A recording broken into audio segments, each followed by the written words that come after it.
আসসালামু আলাইকুম। Hello, Apsara makeover and hair care salon থেকে আমি চলে এসেছি তোমাদের জন্য ঈদ উপলক্ষে একটা সুন্দর টিউটোরিয়াল নিয়ে।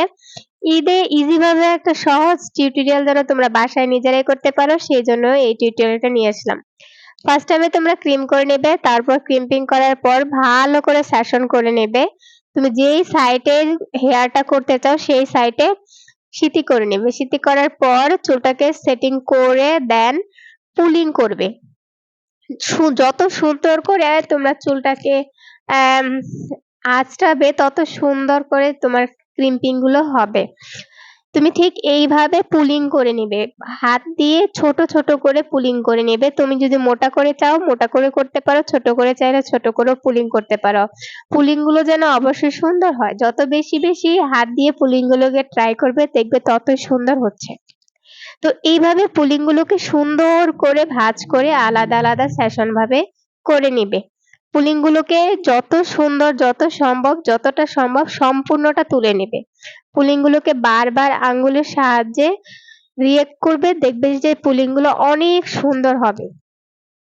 তো এইভাবে পুলিং গুলো করা শেষ হলে তুমি তোমার যে পুলিং গুলো করেছো সেখানে একটু সেটিং স্প্রে দিয়ে নিবে। সেটিং স্প্রে গুলো দিয়ে দিলে কি হয়, চুলটা সেটিং হয়ে বসে থাকে, চুলটা সেট হয়ে বসে থাকে, চুলটা সুন্দর হয়, দেখতে ভালো লাগে, লং লাস্টিং করে। আর এজন্য তোমাকে এভাবে পুলিং গুলো করতে হবে। পুলিং গুলো যত সুন্দর করবে তোমার ফেসের শেপটা তত সুন্দর আসবে। তারপর তুমি যে পুলিং গুলো করেছো সেই পুলিং করা অবস্থাতে যে সাইড গুলো ছিল জাস্ট ওই সাইডটা তুমি এভাবে কার্ল করে নেবে।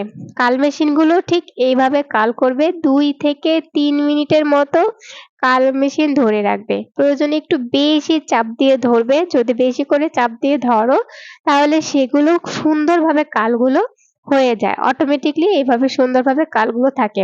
আর কার্লগুলো লং লাস্টিং ও করে। তুমি কার্লটাকে যত বেশিক্ষণ সময় রাখবে তত বেশিক্ষণ সময় তোমার কার্লটা লং লাস্টিং হয়ে থাকবে।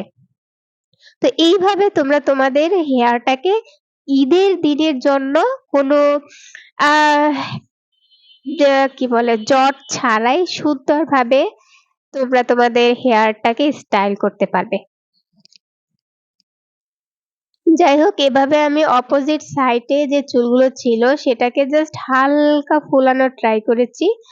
অল্প একটু করে ফুলিয়েছি, যেহেতু আমাদের ব্রাইড খুব বেশি ফুলানো যাবে না। তো এভাবে তোমাদের হেয়ার স্টাইলটা দেখতে পাবে যে অনেক সুন্দর লাগছে। নিজেরা বাসায় হেয়ার স্টাইল গুলো করতে পারবে।